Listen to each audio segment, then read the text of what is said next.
Welcome back to Sports by GSMC Podcast Network. I am your host, Jeremy Lapidus. If you are just tuning in, we just talked about the major blockbuster trade between the Knicks and the Nets, where the Nets sent Mikal Bridges over with the second-round pick to the Knicks in exchange for 5 first-round picks, 4 of which are unprotected from the Knicks. One of them is protected from the Bucks, and Bojan Bogdanovic, along with a second-round pick as well over there. So a huge trade. The Knicks go all in. They build the Villanova 4, the Villanova core. It's going to be an interesting season. They're building their roster to stop the Celtics, is what that move says.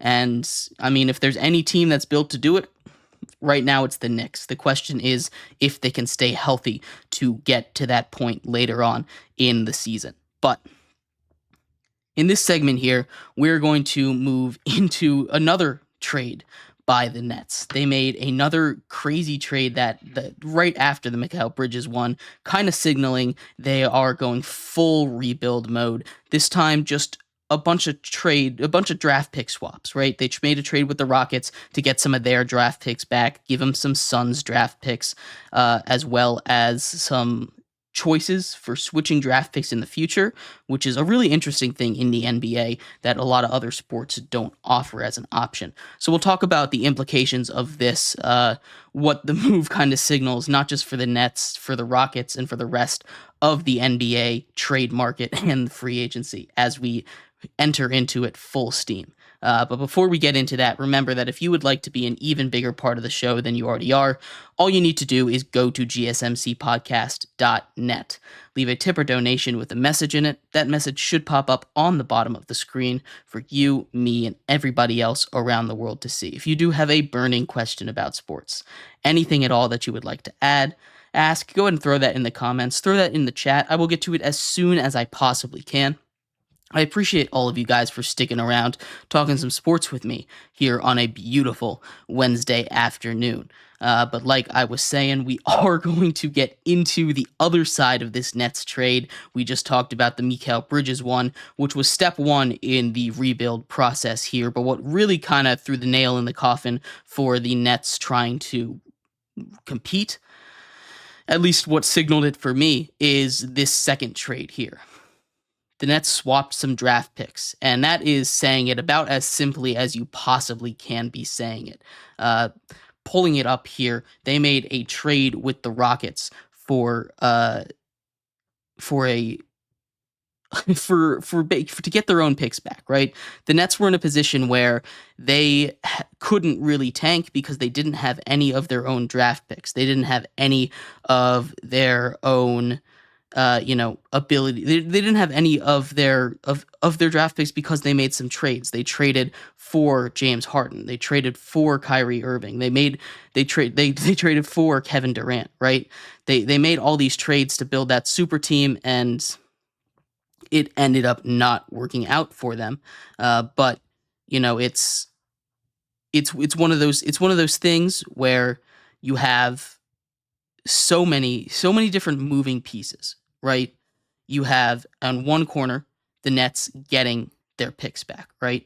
You have the Rockets getting some Suns picks with the theory that they would like to go get Kevin Durant, right? The full pick swap here, right? You have they get their 2026 first for the 2027 Suns first.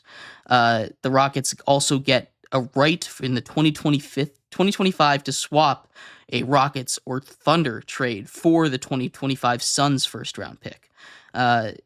So there's lots of different options. It's still flexible. Stuff is still moving around in this deal, but a lot of different firsts. But the main thing that the Nets get out of this is their own first round pick back in 2026. They are going to be able to control at least one pick, because the way that the draft picks move around the league nowadays, the way that draft picks get traded from team to team to team, the Suns and Rockets haven't made a trade, but now the Rockets have up to three of the Suns' first round picks, right? It's just they keep moving around which isn't necessarily a bad thing, but you're playing hot potato with these picks.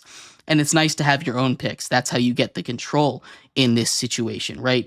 Now they have that control. They're able to tank. And I know that's like the boogeyman word in the NBA after the process with the 76ers. And you know, they're doing so much anti-tanking protocol all around the NBA nowadays, but being able to tank successfully and tank easily is only is a genuinely good strategy to build your team, right? You get that number one overall pick in most years, that's going to be an instant star, right? You can count on that guy to come in most of the time, not all the time, but most of the time you can count on that guy to come in and he can help turn your franchise into something if you get enough of those. Now you don't want to be in the basement forever, and it's not a situation that you love to be in, but it's a situation that is possible to this possible to get done as long as you have your own picks. And the Nets getting their own picks back here and trading their star in Mikal Bridges really signals a shift in their philosophy. Before this, they were trying to, build around Mikal Bridges. They were going to try it. They were going to try and be competitive with a Mikal Bridges led team.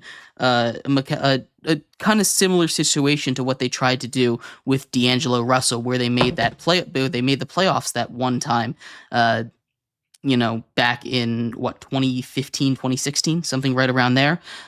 They were trying to do something like that. And I think it's smart that they blew it up. Right. And we talked about it with the Bulls. We've talked about it with a lot of different teams here, actually, with the Blue Jays, I think the most recently. And we'll talk about the Blue Jays tomorrow. I was going to talk about that before breaking news happened just about an hour ago, but you have to know when to blow up your team, right?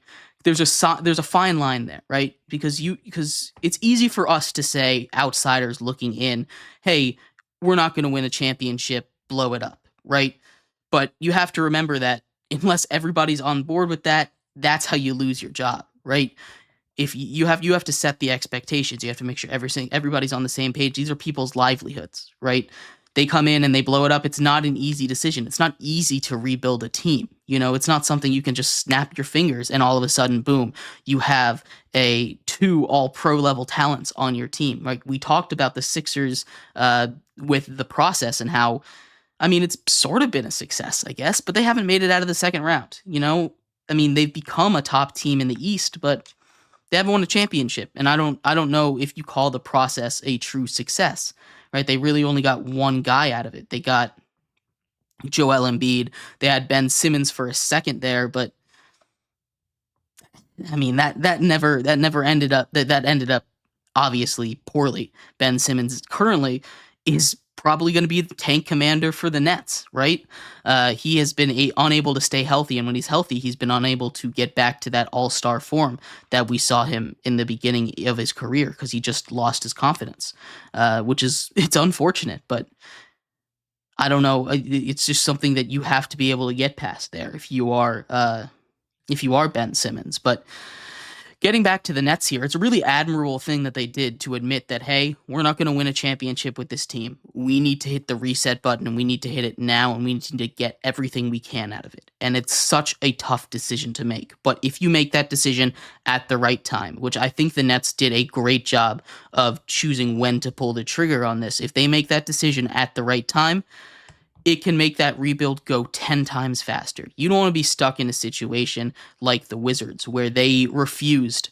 to let go, right? They kept, some of it is injuries with the Wizards, right? And I'm a Wizards fan here, so it's not something that's great. It's great experience, but you had that John Wall, Bradley Beal team back in 2014, 2015, right? Where they were one game away from the Eastern Conference Finals, and then injuries happened, right? And despite the injuries, the Wizards were still trying to go on with Bradley Beal, and they finally blew it up, last season. And, they let Kristaps Porzingis go. They didn't get a lot in return for him.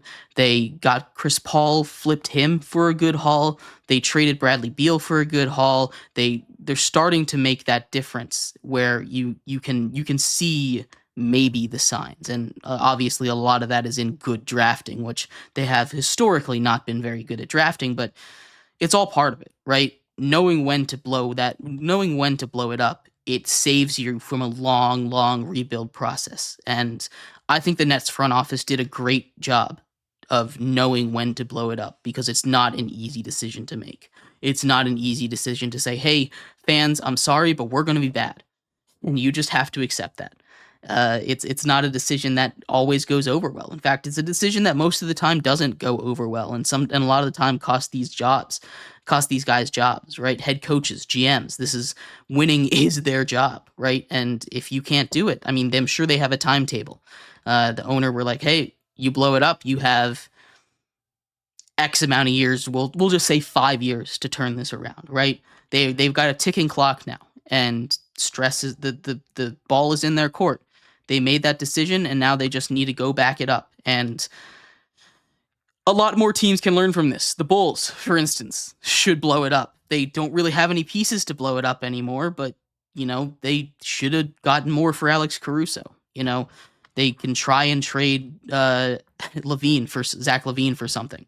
Not that they're really going to get much with his contract and everything, all his injuries and stuff, but other teams can learn from this. And I applaud the Nets for making this tough decision, for making a decision that is going to be unpopular with their fans. But they needed to do this. They hit the hard reset button, and the Nets are going to be better for it 5 years down the line. So that's a good move. They got a haul, and they get some control in a tank with their picks back with the Rockets.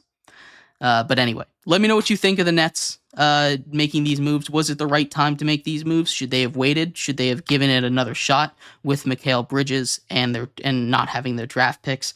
Or would you have done what the Nets did there? We are going to move and finish off our basketball talk for the day, heading down to South Beach, Miami, where Bam Adebayo gets an extension, 3 years, $166 million. To stay in Miami. We'll talk about what the implications are of that on him, the Miami Heat, and Jimmy Butler as we head further and further into what already is a crazy NBA offseason. So stick around for that. We'll be right back here on Sports by GSMC Podcast Network.